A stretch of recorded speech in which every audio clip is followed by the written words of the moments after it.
کے لیے راہ دکھانے والی بن جائے گی۔ اللہ رب العالمین اس سورت کی ابتدا کے اندر ایک جملہ ارشاد فرماتا ہے فَلَعَلَّكَ بَاخِعٌ نَفْسَكَ عَلَىٰ آثَارِهِمْ إِن لَّمْ يُؤْمِنُوا بِهَٰذَا الْحَدِيثِ آسَفًا۔ آیت نمبر 6 سورہ کہف۔ اللہ تعالیٰ کا فرمان کہ اے محمد الرسول اللہ صلی اللہ علیہ وسلم، لگتا ہے کہ اگر یہ لوگ مومن نہ ہوئے تو آپ ان کے پیچھے محنت کرتے کرتے کہیں اپنے آپ کو ہلاک اور برباد نہ کر لینا۔ سوچئے یہ ہمارے نبی کی زندگی تھی کہ وہ اپنی امت کو دین سکھانے کے لیے اتنے بے چین رہتے تھے کہ دن بھر ان کے پیچھے بھٹکنا اور رات میں رو رو کر دعائیں مانگنا، اور اللہ تعالیٰ کہہ رہا ہے کہ کہیں ایسا لگتا ہے ایسا نہ ہو کہ آپ ٹینشن کے مارے اپنے آپ کو ہلاک کر لو۔ کبھی ہم نے پرواہ کی؟ کبھی ہم نے فکر کی میرا دوست شرک کرتا ہے میں اسے توحید پر لاؤں، میرا دوست غیر مسلم ہے میں اسے اسلام کی دعوت دوں، میرا دوست حرام کام میں ہے میں اسے حلال پر لے کر آؤں؟ ہم کبھی فکر نہیں کرتے۔ ہمیں تو اپنے کھانے پینے سے مطلب ہے، اپنے بیوی بچوں سے مطلب ہے، اپنی زندگی، اپنا بینک بیلنس، اپنی گاڑی، اپنے بنگلوں سے مطلب ہے۔ اور ہمارے نبی کی زندگی ہے کہ وہ قوم کے لیے پریشان رہتے تھے، امت کے لیے پریشان رہتے تھے۔ اگر انہیں ہم اپنا آئیڈیل مانتے ہیں تو ہماری ذمہ داری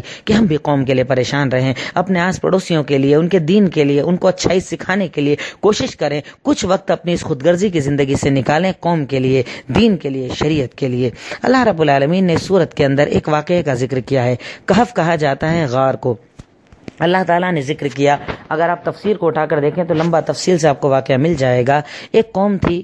ایک بنی اسرائیل یعنی عیسیٰ علیہ السلام کے ماننے والوں میں یہ قوم تھی، یا ان کے کچھ پہلے کا یہ واقعہ تھا۔ ایک بادشاہ تھا، پوری قوم شرک کیا کرتی تھی، پوری قوم اللہ کے علاوہ غیروں کی عبادت کرنا۔ اللہ رب العالمین کہتا ہے کہ میں نے اس اول فطرت تو اللہ تعالیٰ نے کچھ نوجوانوں کو ان کے درمیان میں سے ہدایت دے دی، کچھ نوجوان جن کی تعداد 7 تھی اور ان کے ساتھ ان کا کتا تھا، جس کا ذکر اللہ تعالیٰ نے قرآن پاک سورہ کہف کے اندر کیا ہے۔ یہ لوگ ایمان لے آئے، اللہ کی توحید کو مانا، لیکن جب دعوت کا کام شروع کیا قوم ان کی دشمن ہو گئی، تو یہ لوگ بھاگ کر ایک غار کے اندر چھپ گئے، غار کے اندر آئے، غار میں ان کے ساتھ کتا بھی تھا۔ آئے وہاں پہلے لوگوں کو جب پوری صورت پڑھیے گا، قوم والوں کو دعوت دی، سمجھایا، دین بتایا، نہیں سمجھے تو آخر میں یہ دن صبح کے وقت میں غار کے اندر لیٹ گئے۔ اللہ تعالیٰ نے انہیں ایک دلیل بنانے کے لیے، ایک آیت بنانے کے لیے اللہ رب العالمین نے ان نوجوانوں کو نیند دے دی۔ صبح کے وقت یہ سوئے، 309 سالوں تک یہ سوتے رہے، لیکن اللہ اکبر، اللہ کی قدرت دیکھیے کہ اللہ جب بچانے پر آتا ہے کیسے بچاتا ہے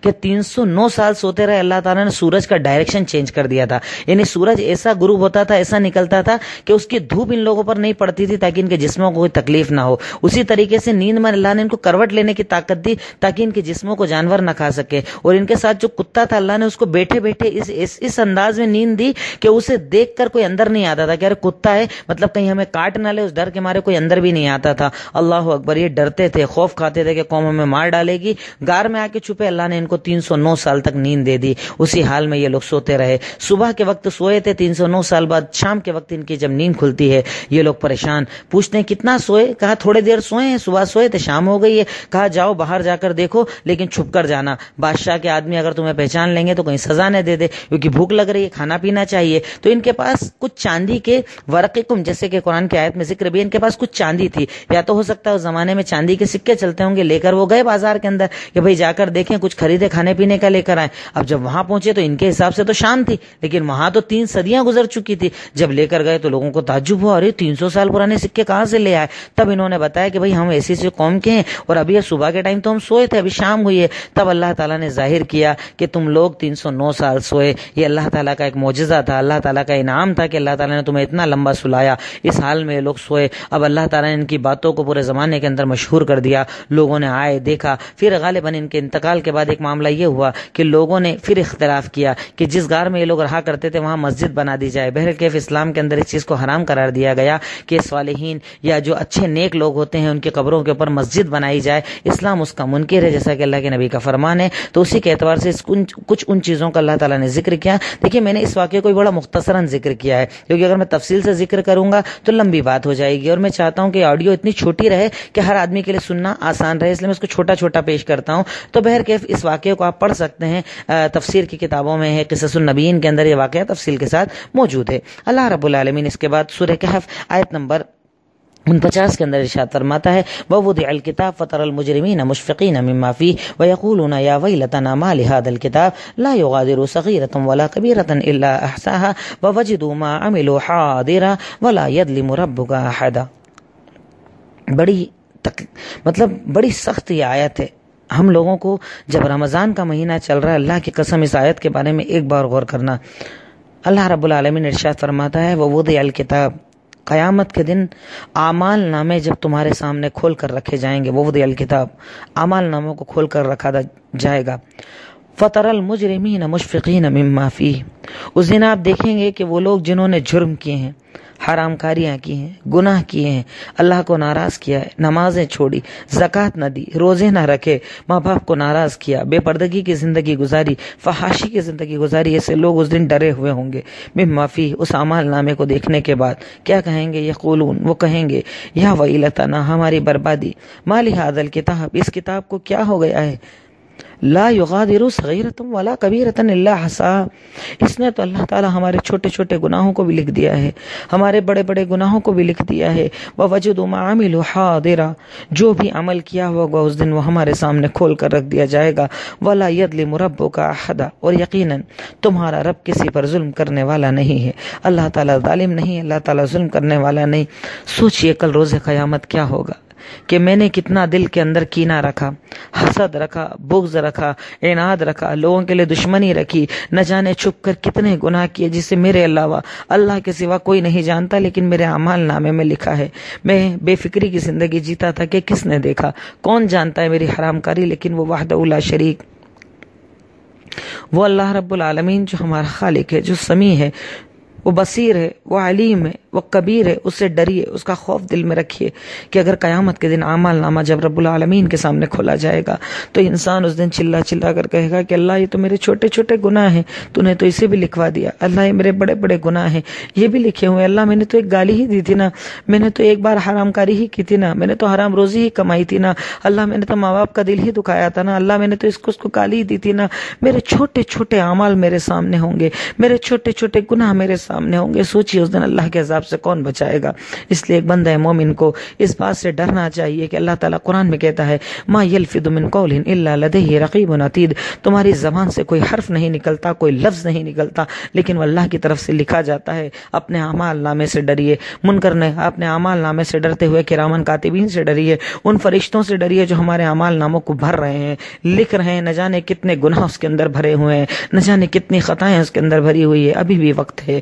ابھی بھی موقع ہے، اتنا بابرکت یہ رمضان کا مہینہ چل رہا ہے جس میں اللہ سب معاف کر دیتا ہے۔ ہمارے نبی کا فرمان کہ من صام رمضان ایمانا و احتسابا غفر له ما تقدم من ذنبه، کہ اگر تم میں سے کوئی رمضان المبارک کے مہینے کے روزوں کو ایمان اور ثواب کے یقین کے ساتھ رکھ لے تو اللہ اس کے پچھلے سارے گناہوں کو معاف کر دیتا ہے۔ رات جاگ کر نماز پڑھ لے اللہ سارے گناہوں کو معاف کر دیتا ہے۔ لیلۃ القدر کو جاگ لے اللہ سارے گناہوں کو معاف کر دیتا ہے۔ ابھی موقع ہے، وقت ہے، خوب بھڑ جائیے، گڑگڑا لیجیے، مانگ لیجیے، وہ رحیم ہے، وہ کریم ہے، وہ غفور ہے، وہ غفار ہے۔ یقیناً ہمارے گناہ بہت زیادہ ہیں لیکن اس کے رحمت سے زیادہ نہیں، اس کی رحمت بہت وسیع ہے۔ وہ تو ایک ماں دنیا کے اندر اپنے بچے کو آگ میں نہیں جلتا ہوا دیکھ سکتی، وہ تو ان ساری دنیا کی ماؤں کے دلوں میں رحم ڈالنے والا ہے۔ وہ تو کہتا ہے کہ میں نے دنیا میں جتنی مائیں ہیں ان کے دل میں 1% اپنی رحمت کا حصہ دیا، 99% میرے پاس ہے۔ سوچو وہ کتنا رحیم ہوگا، لیکن شرط یہ کہ مانگا تو جائے، عہد کر لو، جھک جاؤ، گڑگڑا لو کہ اللہ اب یہ گناہ نہیں ہوں گے، اللہ اب یہ خطائیں نہیں ہوں گی، اللہ اب تجھے ناراض نہیں کریں گے، اللہ اب تیری رضا کے کام کریں گے،